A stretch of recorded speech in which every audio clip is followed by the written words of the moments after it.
বাংলাদেশের রাজনীতিতে এমপি বা সংসদ সদস্য হওয়া মানে সাধারণ মানুষের চোখে যেন আলাউদ্দিনের জাদু চেরাগ হাতে পাওয়া।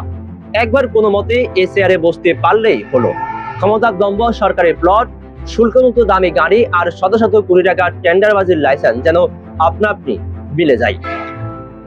যুগ যুগ ধরে এই লুটপাট আর ক্ষমতার অপব্যবহারের নোংরা সংস্কৃতি দেখতে দেখতে দেশের মানুষ যখন রীতিমতো ক্লান্ত, ঠিক তখনই রাজনীতির মাঠে হঠাৎ বইতে শুরু করছে একেবারে ভিন্ন ও ইতিবাচক এক হাওয়া।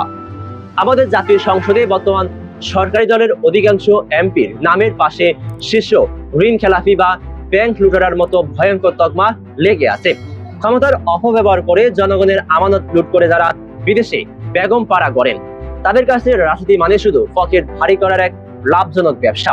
কিন্তু এই চরম অবক্ষয়ের ভিড়ে এক বিশাল চমক দিয়েছেন বাংলাদেশ জামাত ইসলামের আমির ডাক্তার শফিকুর রহমান এবং তরুণ প্রজন্মের নেতা হাসান আব্দুল্লাহ। তারা দুইজনে তাদের সংসদ হিসাবে পাওয়া সরকারি মাসিক সম্মানী ভাতা হাসি মুখে সাধারণ মানুষের কল্যাণে বিলিয়ে দিয়েছেন। যেখানে দুর্নীতিবাজ এমপিরা দুই হাতের উপরে কমানোর ধান্দায় থাকেন, সেখানে এই নেতাদের নিজেদের বৈধ অধিকারটুকু ছেড়ে দেওয়ার ঘটনা ওসব লুটারাদের জন্য চরম লজ্জার বিষয়।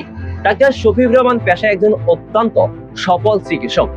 রাজনীতিতে আসার আগ থেকেই তিনি আত্মিকভাবে সচ্ছল এবং তার জীবনযাপন ছিল বেশ সাদামাটা। তাই এমপির ভাতা তার সংসার চালানোর জন্য খুব একটা জরুরি নয়। কিন্তু এই ঘটনার সবচেয়ে আকর্ষণীয় এবং রাজনৈতিকভাবে তাৎপর্যপূর্ণ দিকটি হলো তার অনুদানের জায়গাটি।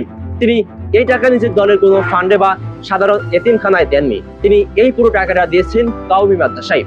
একজন নিরপেক্ষ রাজনৈতিক বিশ্লেষকের চোখে এটি মোটেও সাধারণ কোনো ঘটনা নয়। যারা বাংলাদেশের ইসলামীয় রাজনীতির একটু খোঁজখবর রাখেন, তারা খুব ভালো করে জানেন যে ঐতিহাসিকভাবে জামাত ইসলামের সাথে কওমি বা দেওবন্দি আলেমদের একটা বিশাল আদর্শিক দ্বন্দ্ব ও দূরত্ব রয়েছে। বিভিন্ন সময়ে কওমি আলেমেরা জামাতের কঠোর সমালোচনা করছেন। ঠিক এই জায়গাতেই ডাক্তার শফিকুর রহমান তার দারুণ রাজনৈতিক প্রজ্ঞার পরিচয় দিয়েছেন। তিনি চাইলে নিজের দলের হাজারো কর্মীর পিছনে এ টাকা খরচ করতে পারতেন, কিন্তু তা না করে মতাদর্শের বিরোধিতা থাকা সত্ত্বেও তিনি কওমি মাদ্রাসায় টাকা ওয়াকফ করেছেন। সমালোচকদের মতে এটি নিছক কোনো দান নয়, বরং আগামী নির্বাচনের আগে কওমি ভোট ব্যাংক এবং বিশাল জনসমর্থন নিজেদের দিকে টানার একটি সুদূর প্রসারী মাস্টার স্ট্রোক। অনুদানের মোটকে মূলত দীর্ঘদিনের জমানো ভরব বলে একটি বৃহৎ ইসলামী জোট গঠনের সূক্ষ্ম বীজ বপন করা হচ্ছে। এই ইতিবাচক পরিবর্তনের হাওয়া শুধু প্রবীণদের মাঝেই আটকে নেই।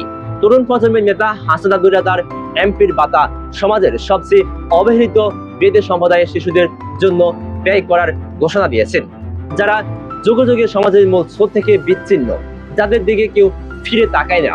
তাদের পাশে দাঁড়িয়ে তিনি প্রমাণ করছেন তরুণেরা চাইলে লুটপাটের বাহিরে গিয়ে সত্যিকার অর্থে মানুষের কল্যাণে কাজ করতে পারে। এই ঘটনাগুলো আমাদের রাজনীতির মাঠে এক নতুন সমীকরণের জন্ম দিয়েছে। রাজনীতি এখন আর কেবল নিজেদের আখের ঘোষণার জায়গা নয়, বরং সাধারণ মানুষের কল্যাণে নিজেকে বিলিয়ে দেওয়ার এক প্ল্যাটফর্মে পরিণত হচ্ছে। সাধারণ মানুষ এখন খুব সহজেই মেলাতে পারছেন কারা আসলে দেশকে দিতে এসেছে আর কারা দেশ থেকে কেবল নিতে এসেছে। রাজনীতিতে কোনো কাজই বিতর্কের উদ্যোগ নয়।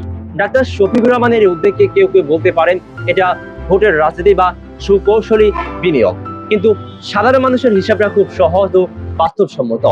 একদল দুর্নীতিবাজ নেতা যখন দেশের সম্পদ লুট করে বিদেশে প্রচার করছে, তখন এই নেতারা নিজেদের পকেটের বৈধ টাকা মানুষের কল্যাণে ঢেলে দিচ্ছেন। এর পিছনে যদি রাজনৈতিক হিসাব নিকাশ বা ভোট পাওয়ার কৌশল লুকিয়ে থাকে, তবু তো দিনের শেষে লাভ হচ্ছে এতিম ছাত্র আর অবহেলিত সাধারণ মানুষের। সাধারণ মানুষ রাজনীতির মাঠে ঠিক এই ধরনের ইতিবাচক প্রতিযোগিতায় দেখতে চাই।